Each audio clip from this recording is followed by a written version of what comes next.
Mean एस्ट्रोभिंड के प्रिय दर्शकों, जरा ध्यान से सुनिए।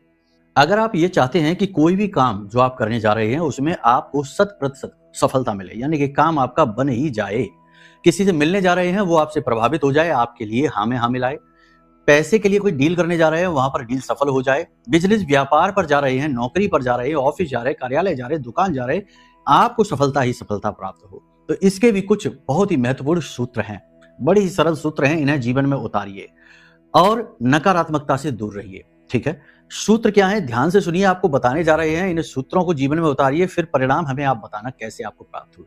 पॉजिटिव ही प्राप्त होंगे, हमें पूर्ण विश्वास है। लेकिन एक चीज याद रखना, कर्म से कोई पीछा नहीं छुड़ा सकता, कर्म का फल भोगना ही पड़ता है। भगवान श्री राम ने जो कर्म किया, उसी कर्म ने उनको, भगवान श्री कृष्ण अवतार में जब आए तो उस कर्म ने पीछा छोड़ा नहीं, पीछा किया, और कृष्ण अवतार में उनका अंत उसी कर्म की वजह से हुआ। बाली को मारा और फिर बहेलिया ने भगवान श्री कृष्ण। आप समझते हैं सारी बात। तो कहने का मतलब यह है कि कर्म से पीछा कैसे छुड़ाया जाए। दो ही तरीके हैं। एक तरीका तो यह है कि कर्म को भोगें और कष्ट प्राप्त करते हुए उस कर्म के समाप्त होने तक कर्म को भोगते जाइए, कष्ट को भोगते जाइए। दूसरा तरीका यह है प्रायश्चित कर लें। अब प्रायश्चित तो तब करें जब पता तो चले कि कौन सा कर्म है, और इसको पता लगाने के लिए बड़ी सुंदर विधा है कुंडली। जी हाँ, हमारी अपनी आध्यात्मिक परंपरा का हिस्सा है। कुंडली में आपके जो दोष बने हैं वो दोष आपके कर्म हैं। जैसे कि किसी प्रकार का पितृ दोष है तो ये पितरों का दोष आपको कभी आगे नहीं बढ़ने देगा, हमेशा उन्नति में बाधक बनेगा।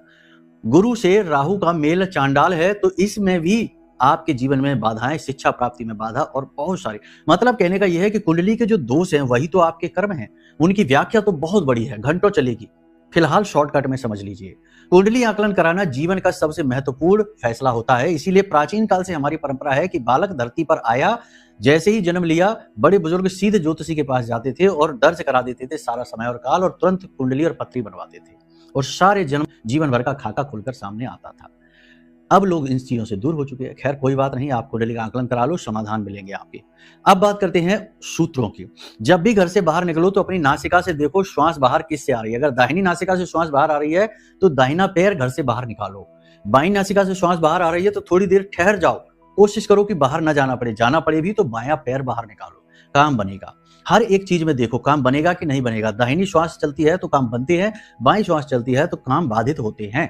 इसी के साथ साथ जब भी जल पानी ग्रहण करो तो पानी की अपनी याददाश्त होती है, अपनी ऊर्जा होती है। तो पानी में देखकर अपनी उस काम इच्छा, जो इच्छा है उसे पूर्ण होते हुए देखो, और उसमें क्लीम यानी ओम क्लीम बोलकर फूंक मारो। 11 बार ओम क्लीम बोलकर अपनी इच्छा को पूर्ति होते हुए महसूस करते हुए पानी को पी जाओ, काम बनने शुरू हो।